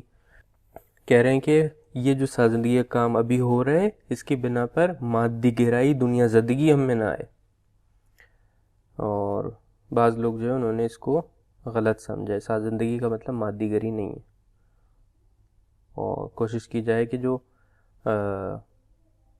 یہ سازندگی کا کام ہے اس کے نتیجے میں مادی گرائی ہم پر حاکم نہ ہو، جس طرح کہ مسلمانوں پہ حاکم ہوئی تھی. دوبارہ ایک طرح کے ایگزامپل دیکھنا کربلا کے ایونٹ کو، اور اس سے کوشش کرنا کہ وہ واقعہ دوبارہ نہ ہو. پھر ایک بحث جو ایک مسئلہ جو آغا خامنہئی نے ریسنٹلی کافی بیان کیا وہ خواص ہے، یعنی جو معاشرے کے جو ٹاپ لوگ ہوتے ہیں ڈیسیجن میکنگ میں، ان کا انفلوئنس ہوتا ہے معاشرے میں، ان لوگوں کی بے بصیرت تھی، ان لوگوں کا انحراف کی وجہ سے جو ہے وہ واقعہ کربلا پیش آیا، تو دوبارہ اس طرح نہ ہو ایران میں۔ پھر دوسرے جو لیسنز بھی جو ہے وہ کافی جو ہے وہ نکالے جاتے ہیں واقعہ کربلا سے، شاید آپ نے خود بھی مختلف جگہوں پہ دیکھا ہو۔ بہرحال مثال کے طور پر یہ ایک بک ہے پیام‌های عاشورہ، آیت اللہ جواد محدثی، کبھی آیت اللہ لکھتے ہیں کبھی نہیں لکھتے۔ مثال کے طور پہ انہوں نے اس طرح سے سیکشنز بنائے: پیام‌های اعتقادی، توحید، مبدأ، معاد، رسالت، شفاعت، امامت، بدعت ستیزی، انوویشنز کا مقابلہ کرنا۔ پیام‌های اخلاقی، وہ لمبی ایک فہرست ہے: توکل، جہاد بنفس، شجاعت، صبر وغیرہ وغیرہ، غیرت۔ اور ظاہر ہے کوشش کی جائے گی کہ عاشورہ کے جو یا امام کے الفاظ سے یا ان واقعات سے جو پیش آئے ہیں وہ ان لیسنز کو نکالا جائے۔ پیام‌های زندگی حقیقی اور شہادت طلبی، مثلا دنیا خواب است و آخرت بیداری۔ پیام‌های عرفانی، تو مختلف یہ اس کی فہرست تھی جو میں تھوڑی سی کاٹی اور مختلف چیزیں اس میں تھیں اس طرح کی۔ تو یہ بھی ایک تھیم تھا جو میں امیدوار ہوں کہ صحیح سے بتا سکاؤں گا۔ اس کے بعد جو ایک اہم مسئلہ ہے وہ ہسٹوریکل ایکوریسی کا ہے۔ ہسٹوریکل ایکوریسی سے مراد یہ ہے کہ دیکھا جائے کہ تاریخ میں کربلا کے ایونٹ میں اس سے پہلے اس سے ریلیٹڈ جو ایونٹس اس میں کون سی چیز واقعاً ہوئی ہے، کون سی نہیں ہوئی ہے، اس کی ڈیٹیلز ٹھیک ہیں یا نہیں، جو ابھی تک مشہور ہیں وہ صحیح ہیں یا نہیں، اس کو ایگزامن کرنا۔ تو میں یہ سب سے پہلے چاہوں گا دیکھوں کہ کیا اہمیت رکھتا ہے یہ مسئلہ، کیوں اہمیت پاتا ہے ہسٹوریکل ایکوریسی کا مسئلہ۔ اور اس کے لیے مثلاً مختلف جگہوں پہ مجھے چیزیں ملی، لیکن میں جو چیز دکھانا چاہتا ہوں وہ اس کتاب سے حماسہ حسینی سے۔ شہید مطہری فرماتے ہیں کہ here I must point out تحریف also differs in respect of the subject involved. There is a time when tahrif occurs in an ordinary speech when two persons misrepresent each other's words, but there are times when tahrif takes place in a matter of great significance to society, such as when there is misrepresentation of eminent personalities. There are personalities whose words and deeds represent sacred authority for the people and whose character and conduct is a model for mankind. For instance, if someone were to ascribe to Imam Ali a statement that he did not make or something that he had not meant to say, that is very dangerous. پھر آگے جا کے فرماتے ہیں کہ وہی جو پیچھے انہوں نے بات کی اسی کی ایک تشریح ہے، آپ تحریف کس چیز کی بات کر رہے ہیں۔ اگر آپ عام ایک شاعری کی کتاب کی بات کریں اس میں تحریف ہو جائے اتنا مسئلہ نہیں ہے، لوگ اس کو فالو نہیں کر رہے اور لوگوں کے لیے وہ رول ماڈل نہیں ہے، لیکن اگر رول ماڈل میں تحریف ہو جائے تو ایک آفت آ جائے گی۔ اور دوبارہ وہی نگاہ ہے کہ ہم نے امام حسین سے کچھ سیکھنا ہے، ان کو کچھ اگزامپل کے طور پہ فالو کرنا ہے۔ تو اگر اس میں کوئی تحریف ہو گئی تو اولاً تو جو ہے وہ سب سے پہلے خود ہمارے اوپر جو اس کا نقصان آئے گا۔ میں اب یہاں سے پڑھتا ہوں: The event of Karbala is inevitably an event possessing great social meaning for us, and it has a direct impact on our morality and character. It is an event that prompts our people, without anyone compelling them, to devote millions of man-hours to listening to the related episodes and to spend millions of dollars for this purpose. This event must be retold exactly as it occurred and without the least amount of interpolation. For if the smallest amount of interpolation takes place at our hands in this event, that would distort it, and instead of benefiting from it, we would definitely suffer harm. تو یہ ایک طرح کی نگاہ ہے اس میں کہ کیوں تحریف نہیں ہونی چاہیے، کیوں ہسٹوریکل ایکوریسی امپورٹنٹ ہے۔ ایک اور بھی تھوڑا ڈفرینٹ پرسپیکٹیو ملتا ہے ہمیں اسی کتاب سے، ہفتہ دو سخن عاشورائی۔ میں یہاں سے پڑھتا ہوں: نہضت عاشورہ پشتوانِ انقلاب اسلامی۔ بات ہو رہی تھی یہ جو مبلغین ہیں ان سے گفتگو ہو رہی تھی کہ وہ کیسے ترویج کر سکتے ہیں عزاداری کا۔ تو فرماتے ہیں کہ یہاں سے پڑھتا ہوں بلکہ ولی بطور کلی باید بگویم که این حادثه به عنوان پشتوانه نهضت و انقلاب باید آبرومند و پرتپش و قدرت باقی بماند. یہ جو حادثہ ہوا ہے یعنی جو عاشورہ کا واقعہ ہے، یہ کیونکہ انقلاب اسلامی کی بیک بون ہے، کیونکہ انقلاب اسلامی اس کے اوپر کھڑا ہوا ہے، اس کی جو ہے آبرو، اس کی جو عزت ہے اس کو بچانا ضروری ہے، اور اس کی جو قدرت ہے وہ بچنی چاہیے. اگر برخورد امروز ما با این حادثه مثل روزخوانی باشد که در 50 سال قبل برخورد میکرد، یعنی چیزها را در جایی میدید و مثلا بر حسب احتمال ذهنی آن را ترجیح میداد و نقل میکرد و مؤمنین را میگریاند و هم آنها و هم خود او ثواب میرسیدند، ممکن است به حادثه ضرر بزنیم. اگر آپ نے آج بھی ایسا ہی کام کیا کہ مثلا 50 سال پہلے کوئی شخص جو ہے وہ مصائب پڑھنے والا، جو اس کو کوئی چیز نظر آ جاتی تو اس کے ذہن میں آتا تھا یہ ٹھیک ہی ہوگا، وہ پڑھ دیتا تھا اور پھر لوگوں کو رلاتا تھا، اگر آپ نے ویسا ہی ایٹیٹیوڈ ابھی بھی دکھایا تو آپ جو ہے وہ عاشورہ کا جو مقصد ہے اس کو بھی ضرر پہنچائیں گے، اس کو بھی ڈسٹورٹ کر رہے ہیں، اور خود یہ جو انقلاب ہے اس کو بھی ڈسٹورٹ کر رہے ہیں. آگے پڑھتا ہوں یہیں سے. امروز این حادثه یعنی حادثہ عاشورہ پشتوانه یک نهضت است. اس نهضت یعنی اس موومنٹ کی سپورٹ بیک بون ہے. اگر امروز به ما بگویند ریشه این نهضتی که به وجود آورده اید کجاست، اگر پوچھا جائے کہ جو آپ کی موومنٹ اس کی روٹ کہاں پر ہے، ما میگوییم ریشش پیامبر و امیرالمومنین و امام حسین علیہ السلام است، علیہم السلام است. ہم کہیں گے کہ اس ریولوشن کی روٹ رسول اللہ ہے، امام علی ہیں اور امام حسین علیہ السلام. پھر پوچھا جائے گا امام حسین کیست؟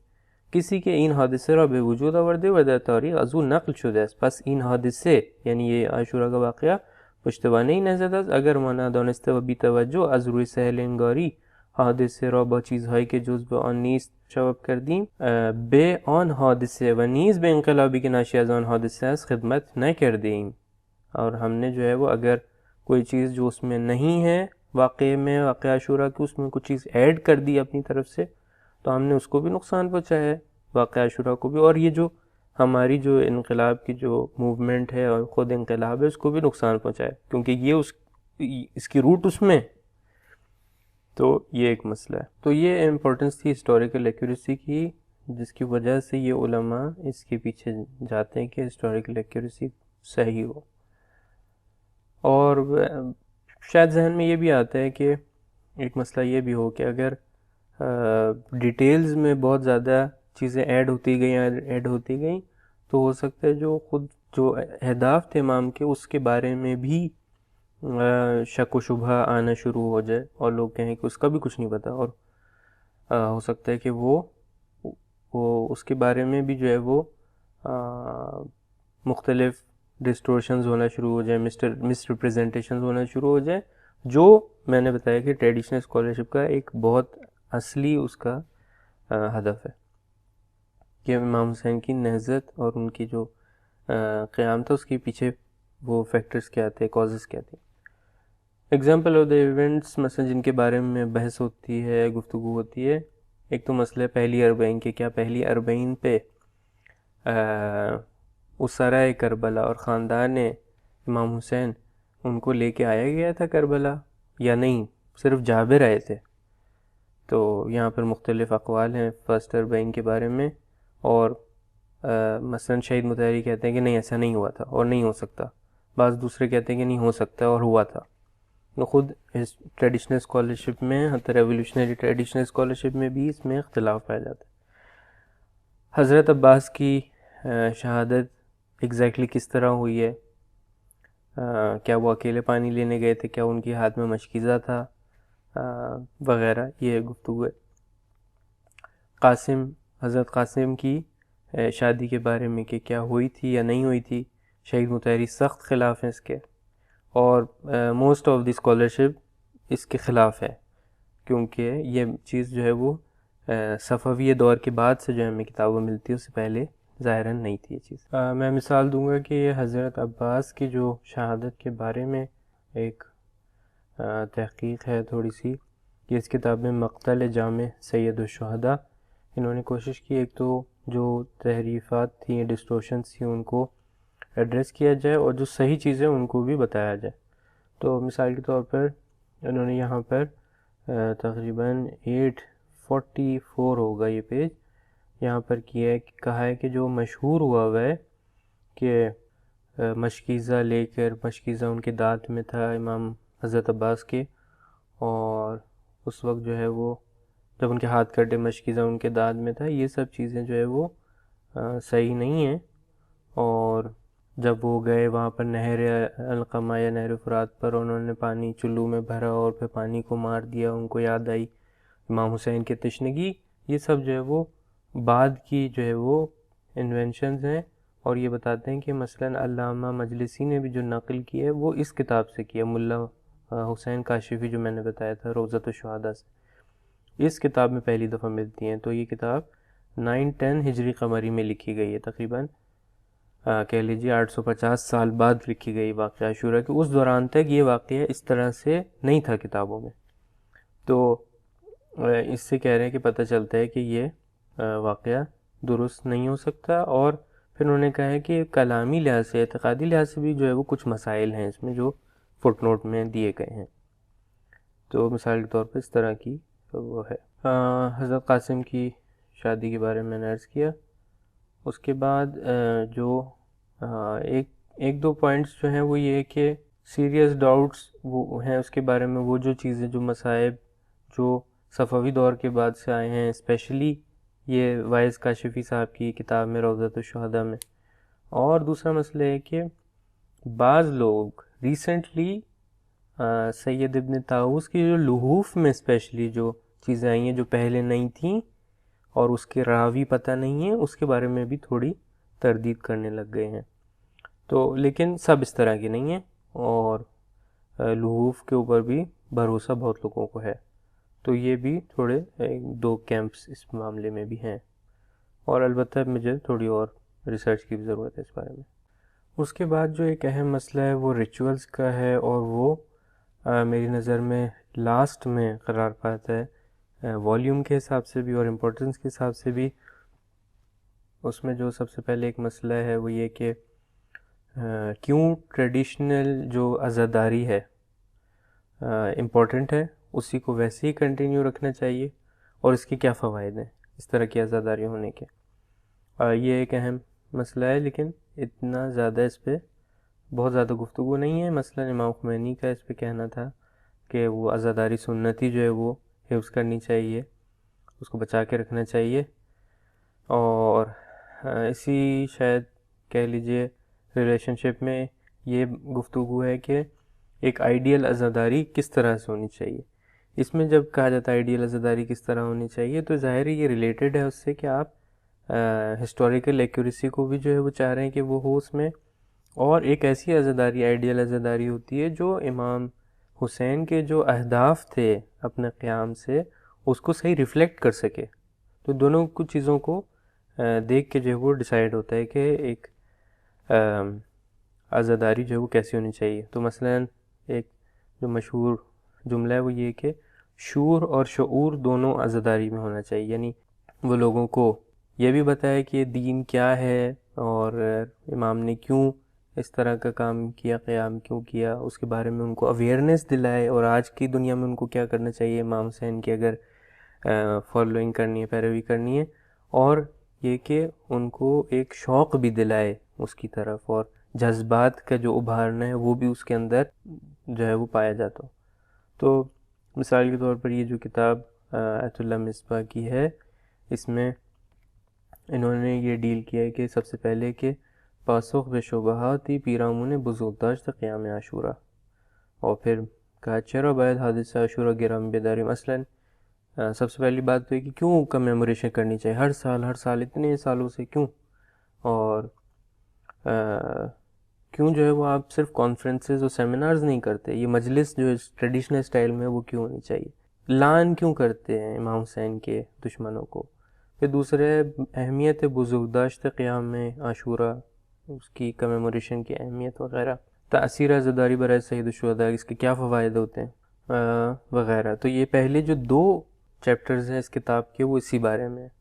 تو میں بس یہ بھی کہنا چاہوں گا کہ یہ جب گفتگو ہو رہی ہوتی ہے تو جو ٹریڈیشنل اسکالرشپ جس کو میں کہہ رہا ہوں وہ دو طرف سے حملے میں ہے، اور دو طرف سے جواب دے رہی ہوتی ہے. ایک تو ان لوگوں کو جو روشن فکر ٹائپ کے لوگ ہیں, ریفارمسٹ ٹائپ کے لوگ ہیں, وہ ٹریڈیشن کو تحمل نہیں کرتے. وہ کہتے ہیں کہ جو ٹریڈیشن تھا سب بکواس تھا, آپ کو جو ہم سے کلاس کرنی چاہیے, سیمینار کرنی چاہیے اور ضرورت کیا ہے اتنی عزاداری کرنے کا, تبرک بانٹنے کا وغیرہ. ان کی طرف سے بھی مقابلے میں, اور ان کی طرف سے بھی مقابلے میں ہے جو بالکل سنتی ہیں, اور وہ نئے جو مسائل ہیں ان کا بیان ہونا, یا جو نئی جو چیلنجز ہیں ان کے بارے میں گفتگو کرنا, جو نئے امپیریلزم ہے اس کے خلاف گفتگو کرنا, ان چیزوں کو بھی پسند نہیں رکھتے. تو دونوں طرف سے یہ جو ہے وہ چیلنجڈ ہیں, اور دونوں طرف سے کوشش کرتے ہیں کہ جواب دیں. اور یا وہ والی جو ٹریڈیشنل سوچ ہے کہ جس میں رونا جو ہے وہ اصلی ایک چیز ہے, اور اس میں مفہوم معنی میننگ کچھ نہیں ہے. میننگ اس معنی میں کہ اویئرنیس اور یہ کہ اب ہم نے کیا کرنا ہے, ایکشن پلان نہیں ہے. وہ لوگ بھی جو ہے وہ اگینسٹ ہیں, یعنی دو طرف سے جو ہے وہ اٹیک کر رہے ہیں. تو یا وہ جو تدبیر وغیرہ کے حق میں ہیں, اور تدبیر اور قمع زنی وغیرہ کے, تو یہ جو اس طرح کی اسکالرشپ ہے جس پہ فوکس کروں, وہ ان دونوں کو جواب دے رہی ہے. اس کے علاوہ جو ہے وہ فتویٰ میں اور فتاویٰ میں جو ہے وہ بعض جو ایکسپریشنز ہیں عزاداری کے, اس کے اوپر بین لگایا گیا مختلف صورتوں میں مختلف کنڈیشنز کے ساتھ. لیکن یہ اسکالرشپ میں جس کو ہم کہہ رہے ہیں کہ کربلا کے بارے میں اسکالرشپ جو ہے وہ, اس میں یہ چیزیں نہیں آتی ہیں. آپ کو فقہی کتابوں میں, یا جو توضیح المسائل ہیں, یا جو انٹرنیٹ کے تھرو فتویٰ ملتے ہیں, اس میں آپ کو ملے گی. یہ اس میں تھوڑا سا موڈ کا فرق ہے, لیکن رابطہ جو ہے وہ بالآخر اس کا ریچول سے اور کربلا سے ہے. اگر ہم دیکھنا چاہیں کہ سورسز کیا ہیں ٹریڈیشنل اسکالرشپ کی, اور ٹاپکس ابھی تک دیکھنا چاہیں اسکالرشپ کی سورسز کیا ہیں, تو قرآن اور حدیث ہے. اور اس میں ظاہر حدیث خود امام حسین کی, ان کے بارے میں جو دوسرا ائمہ سے احادیث ہیں, یا جو اس دوران کے بارے میں دوسرے راویوں نے ائمہ سے نقل کیے وغیرہ, وہ سب اس میں شامل ہیں. اس کے علاوہ ہسٹری کی کتابیں, چاہے وہ سنیوں کی ہوں یا شیعوں کی ہوں. اور انفیکٹ ارلی اسلام میں جو سورسز ہیں اس میں شیعہ آتھر کم ہی تھے. جن کو شیعہ کہا بھی جاتا ہے وہ شاید سیاسی شیعہ تھے, اس معنی میں شیعہ نہیں تھے جو آج جس معنی میں ہم جانتے ہیں. تو یہ سورسز ہیں اس کی. البتہ میتھڈالوجیز تھوڑی مختلف ہے, لیکن سادہ ریڈنگ ہے. جیسے ایک اگر آپ کے سامنے ایویڈنسز پیش کیے جائیں, شاید آپ اس کو بھی آسانی سے قبول کر لیں, اور ایک خاص میتھڈالوجی کی ضرورت نہیں, عام فہم ایک وہ چیز ہے.